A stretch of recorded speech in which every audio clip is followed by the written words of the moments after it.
Thank you for joining us again today for another segment of Meet the Agent. I am your host, Alexis Sties, and I'm here speaking with the top agent out of Vegas. This is Jim McNamara.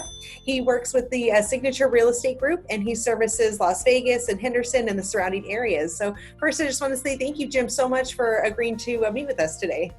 Yeah, great. Thanks for having me. I appreciate it. Of course. No, it's my pleasure. So one of the things I wanted to talk to you about is specifically about how you are standing out from your competition, specifically in this kind of the age of this digital revolution. So I know that you yourself maintain a website.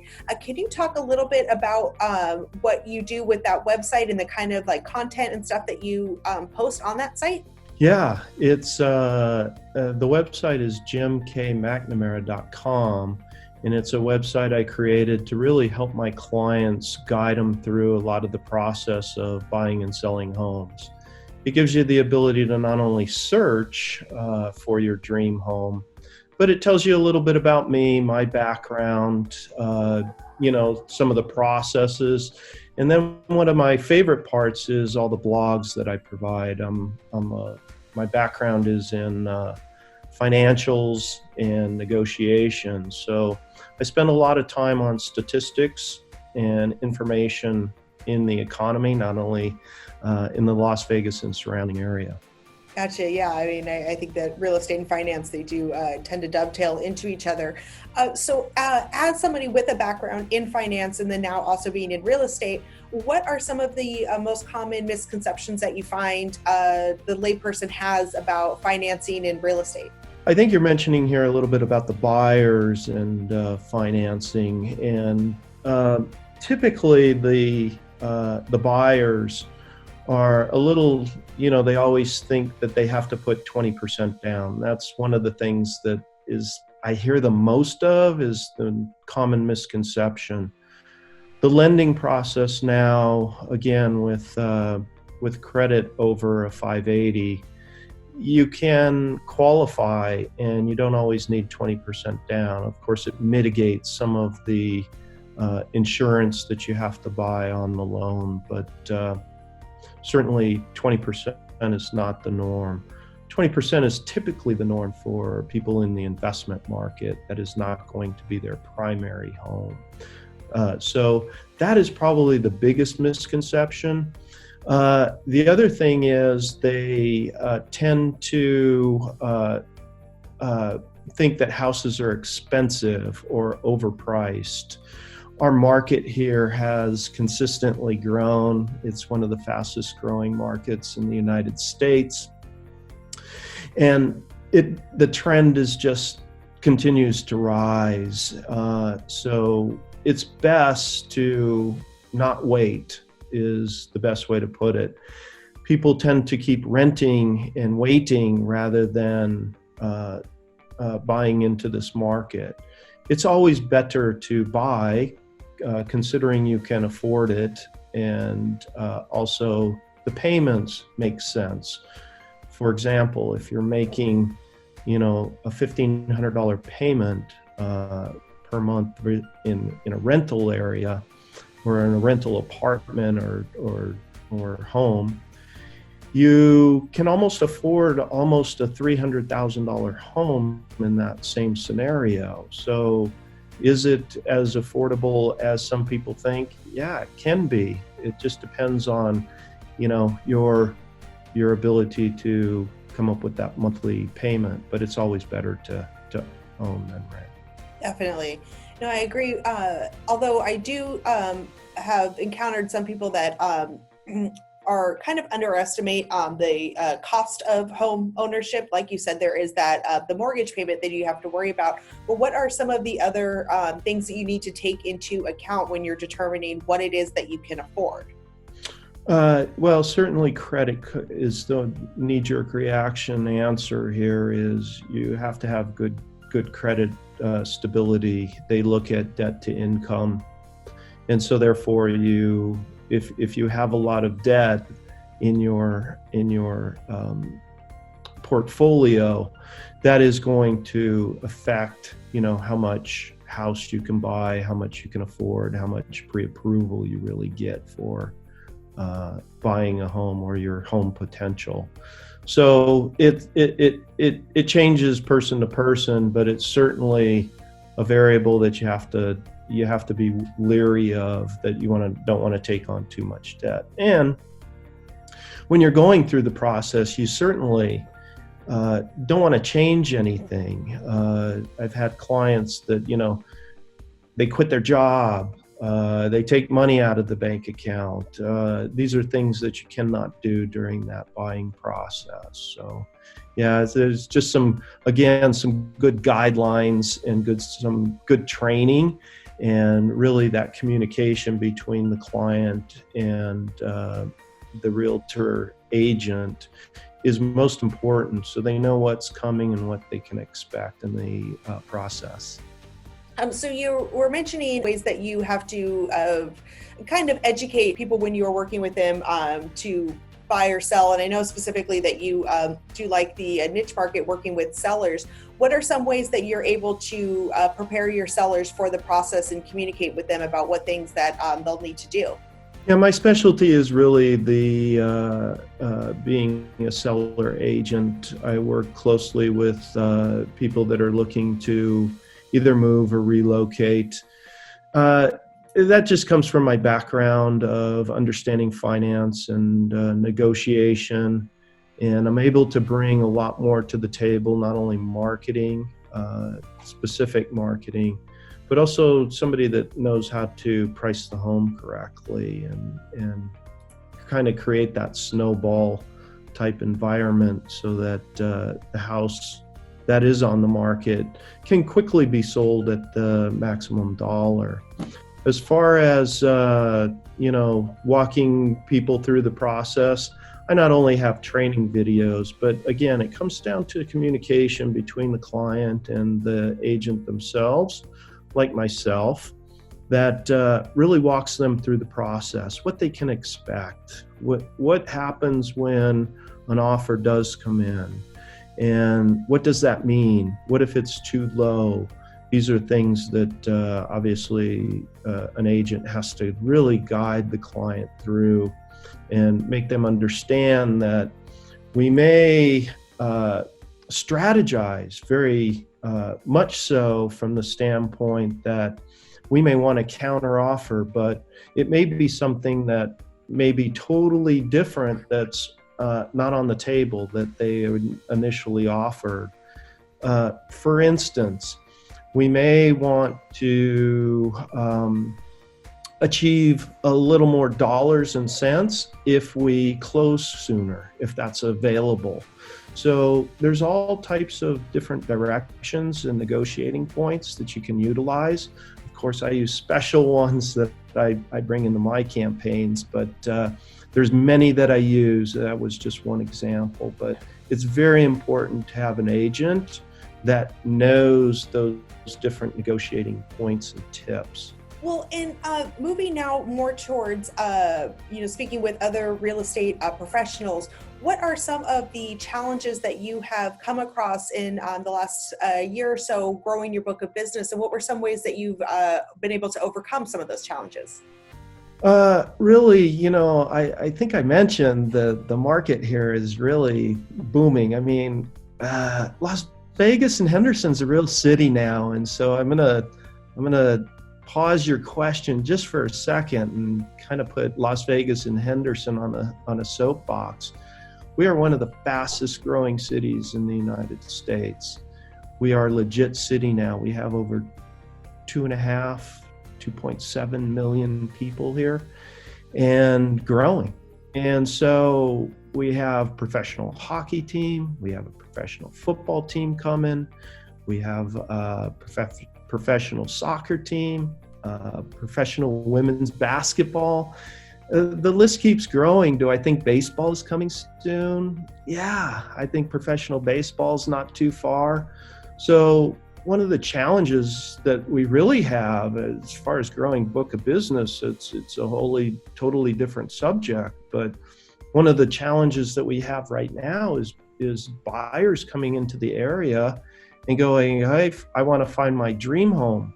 The challenge is that there's just not a lot of inventory right now in Las Vegas and Henderson area. We only have about 6 weeks of inventory. That's about the lowest I've ever seen it. It means that us, as all of agents in this surrounding area, sell about 3 to 3,500 homes per month. We only have about 5,000 homes on the market available. So really the challenge is not finding the book of business. It's really finding people what they want. And right now that's difficult, which makes a couple of things happen. One, they're going to hold out for finding that perfect home, which I encourage them to do, is, wait for that home that they really want, they really like. The second part is it's a fantastic time to sell your house. So people just aren't moving as much. They're holding on in this market. They know it continues to grow, and so therefore they want to remain where they are. And so that's been probably the biggest challenge these last 6 months, at least, of business, is that a lot of people are holding on to what they have, and the buyers are trying to find that perfect home. So it's really trying to find that gray area, that niche, where sellers are willing to buy at a certain or sell at a certain price, and buyers are willing to buy at a certain price. It's a typical market. Gotcha. And would you still encourage people who want to live in Las Vegas or Henderson to move there now and to still pursue it, or would it be better to wait until the inventory kind of frees up a little bit? Well, it's a difficult question, because right now the builders can't build them fast enough. And so they're filling up. So the resale market is really the only available, I want to move here right away. We get a tremendous amount of individuals moving from the California area that are looking in this market. One, it's cheaper for them. It's much more affordable. Taxes are more affordable. It's much more of a ripe environment for people to own property rather than rent. And so it's really, for them, they just have to go through that process of looking and providing, a good sense of what's available at what price range. And this is where an agent is so important, that you buy in the right location, you pay the right price, somebody that really knows the market. And a lot of people just try to do this on their own through Craigslist. I really don't encourage it. Yeah, we don't either. I know. So Schedule, we firmly believe that anybody who's engaging in a real estate transaction would be best to be represented by a professional. Right. Definitely. Well, and so now moving now more specifically into working with internet leads and structuring and building your book of business that way, because this will be viewed by agents who are familiar working with internet leads, as well as some who aren't, are contemplating getting into that field. When you're working with internet leads specifically, what is your process like? So let's say a new lead pops up for you right now. What are your first steps that you take? Certainly, the very first step is you have to talk to them. Communication is such key. You really have to understand what they want, what their concerns are, where do they want to live, why. Sometimes you got to kind of push back even. Why do you want to move? Is there a reason you want to move? So you have to be a little bit of a psychiatrist here and be able to really get to some core issues of why they want to move, what's important to their move, and most importantly, this is a huge decision. These are decisions, usually the biggest investment they make. So you have to be real careful in understanding what they want and why they want it, how, the who, what, why, where, and how is so important. But really, first steps really are getting in touch, getting on the phone, spending some time, or face-to-face. Face-to-face is ultimately better. That way you can have a very good conversation about what their real estate goals are. But that's my beginning process. I got to talk them through a lot of different scenarios and really get down to their core issues and understand what they want to do, and guide them through the process. It's a process that they need to understand. Definitely. And when you're asking those kinds of questions and looking to qualify your prospect, have you found that specifically talking about internet leads, do they know what it is that they want? And are they really immediately receptive, or does it take some time to really get to where it is that they're wanting, what their goals are, and build that rapport? Yeah, it really is spending some time and understanding their goals. Certainly rapport comes into place. Again, the client has to feel comfortable with the agent they're working with. They have to know that, hey, this is somebody that I understand what they want. I know where I want to be with my real estate goals. I know how much I can spend. These are all very important items that the agent must understand from the client. But certainly, I find that a lot of clients really are not sure. They don't know what they don't know. They've come up with their own sometimes misconceptions. I think we've talked about one already. Hey, I got to put a lot of money down on a house, or hey, I heard this is a great area to live. So really kind of weeding through some of those processes of, making sure that they are guided in a manner so that they don't make any major real estate fails is important. But yeah, you definitely, you have to get people qualified. If they're not qualified, there's certainly avenues that we can put them on a path of either credit restoration, savings, whatever it may be, to get them in that house. If that's their goal, I can certainly assist in those areas. So getting back to working with internet leads, so one of the challenges that I found sometimes with realtors like yourself that are very successful in real estate, and even especially having a career in finance before, where you're also very successful, that the nature of internet leads is you're going to hear a lot more no's before you're going to hear a yes. So speaking from sort of personally, how do you manage to deal with that rejection, having already gone, again, for a length of time in which rejection's probably not, wasn't the norm for you? You're probably more successful than not. How do you deal with rejection or hearing the no's so that you can keep yourself motivated and pushing forward to make that next call? It's a great question. I certainly, I don't get, I love working with people. I love working in real estate. And so I am here as a really kind of as an expert to assist you through your real estate goals and ventures, and how do we get to a better place if that's where you want to go, whether it be investing, whether it be selling, buying, whatever your expectations are.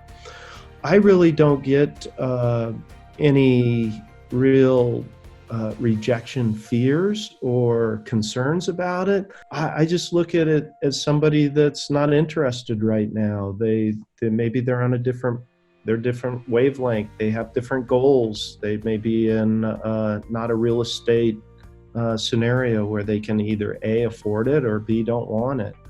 I look at it as my time. I want to help as many people as possible. That is my goal. If I can help more people, achieve their real estate goals, then I'm successful at it. But I don't feel like, the person that may hang up on me or may go, no, I'm not interested. They may not be interested, and that's okay. It's just that they have a different, either they've been with a bad agent maybe possibly before, or they've just not been successful at real estate. They haven't had an agent that's guided them through it, in a very resourceful manner. So for me, it's really I don't have any rejection fears at all. I just look at it as, somebody that's not ready right now. Gotcha. So you keep that perspective, so it's not Yeah, you're not taking it personal. no, it's no personal. I try to help as many as I can. So, if they're not interested, I got plenty of people that are. Exactly. It's their loss. Great. Well, and I kind of want to turn this conversation a little bit now into, because into the discussion about teams. I know that you yourself are part of a team that you work with the Rivelin Group. And so I'm curious, let's say you are speaking to an agent who just got licensed today, and now they're trying to figure out what the next step is. Can you talk about your decision-making process when you decided to join a team, and then also how it is that you found the team that you wanted to be part of? Yeah, it's I'm with the Rivelin Group at Signature Real Estate, and I joined a team really because I wanted to spend more time with my clients, and that was the biggest reason.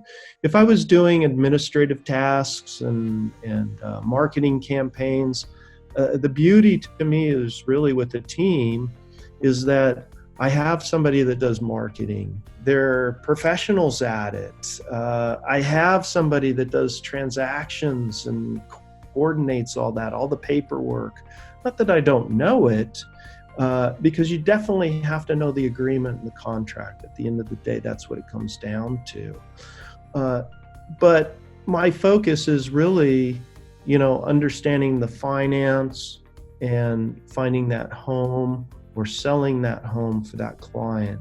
This is why I spend so much time with my clients, which I'd much rather do than be doing some of the marketing, campaigning, posting signs and so forth. I have a team that does it. Lending, we have a lender, we have credit restoration, we have a marketing individual, we have a videographer, and we have a transaction coordinator, and then somebody that also assists around the office with administrative tasks. This takes a lot off my plate from a administrative standpoint. I'm certainly engaged with all of these individuals, but for me, again, I want to spend my maximum amount of time with my clients, really understand what they're about and what their goals are. As far as the team that I joined, the Rivelin team, Alex Rivelin was a gentleman that I knew, and I had been with Signature for quite a while. And everything he said, he's been around, and he's a very well recognized realtor in the Las Vegas Henderson area. So very good reputation was really a key for me. And then also he gave me the ability to free up a lot of my time to, again, I told him what my goals were, which were spend more time with my clients rather than shuffling papers. So it was a win-win. Great. So you're looking for somebody who's qualifying you too, as part of a team. Oh yeah, definitely. We have 5 agents on the team, and so we are like a little family, but it's a great it's a great group, and I really enjoy it. And do you maintain like a joint CRM where you can see each other's notes, or is it sort of you work with your leads independently of everybody else, and then you just share a commission when the transactions close? Yeah, so leads come through our CRM system, which is provided, and it is your leads. You work them, and you have to nurture them if they need to be nurtured. So it's up to you. Nobody else sees those. Uh, it's up to you to handle those leads. But in the same breath, you do pay a small commission back to the team. Definitely, and I think that's sort of where a lot of newer agents particularly have that knee-jerk reaction to being on a team, that you're gonna you might lose that part of your commission. But I think in the long scheme, just like when you work with a professional, as a layperson, when you do a real estate transaction, you might be giving up in the short term, but your long-term gains are going to exceed what you're going to be giving up as far as commission. Yeah, I encourage new agents especially to look at teams, only because you get some free training right off the bat. Certainly, you do give up some commissionable dollars, and it is sometimes just kind of short-sighted thinking a little bit, though, is if you haven't done it before, if you haven't been around, you don't understand a lot of the processes, you definitely need some training. Training is just so key. So when you are in front of a client, or you are working on a particular transaction, you better make sure that you know what you're doing. And I've always said that I would encourage, and I still say, that even though once you get your real estate license, you should be under an internship for at least 1 year. Meaning you have to work under somebody, so you understand, again, not only client relationships, but most importantly, you understand the contracts and all the paperwork and what's involved and what you're committing to in these transactions. Well, and you've mentioned a couple times training and that being important, particularly for newer agents. But I'm curious, someone like yourself who's been in the business for some time, do you have a coach or a mentor that you regularly meet with as well? I do.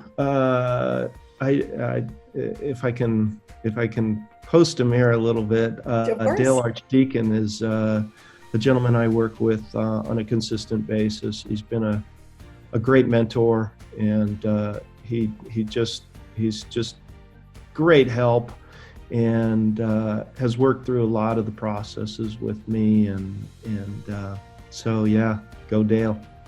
That's awesome.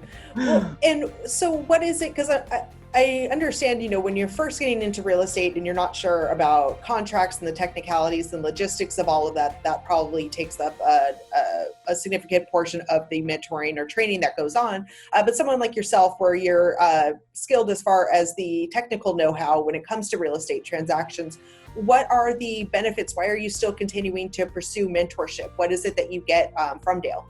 Really, what I get is I'm somebody that my personality is I love to keep learning. If I knew everything about everything, then I wouldn't need one, right? But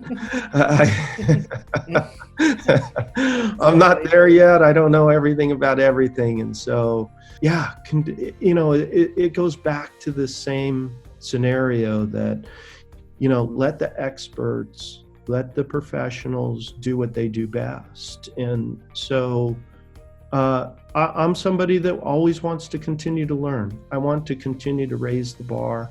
I want to learn more. I want to understand more. And so that's very important to my core and my integrity, is from that aspect. Is I just can't say that, hey, I'm done. I know everything about real estate. I'm not that type of person. So I'm continuing trying to grow. And so the only way you can do it is, just like going to the gym. You got to go to the gym every day. And so if you want to get better, you got to go to the gym. Absolutely. I agree. I would even argue that might be the single most important determining factor of somebody's success, is that ability or that willingness to continue learning and improving yourself. Exactly. Yeah. Oh, well, thank you so much for joining us today, Jim. This was a great conversation. I really had fun talking with you. Before we let you go, though, tell our viewers some of the places that they can find you. Oh, great. Yeah, thank you. Best place to find me is certainly on my website. It's Jim K. McNamara, McNamara.com, jimkmcnamara.com. And then certainly you can sign up for free consultations and or phone call if you're out of state. And then I'm on Facebook, Jim McNamara Realtor, and also you can find me at my email, luxuryhomesnv, all one word, at gmail.com. Or if you want to get a hold of me immediately, 702-250-1659 is my direct phone number. And are you accepting applications for mentors? Yeah, not right now. I'm sticking with Dale. All right, fair enough. Well, thank you again so much, Jim. It was a pleasure speaking with you. I appreciate your time. Great. Yes, thank you. And thanks for your time today.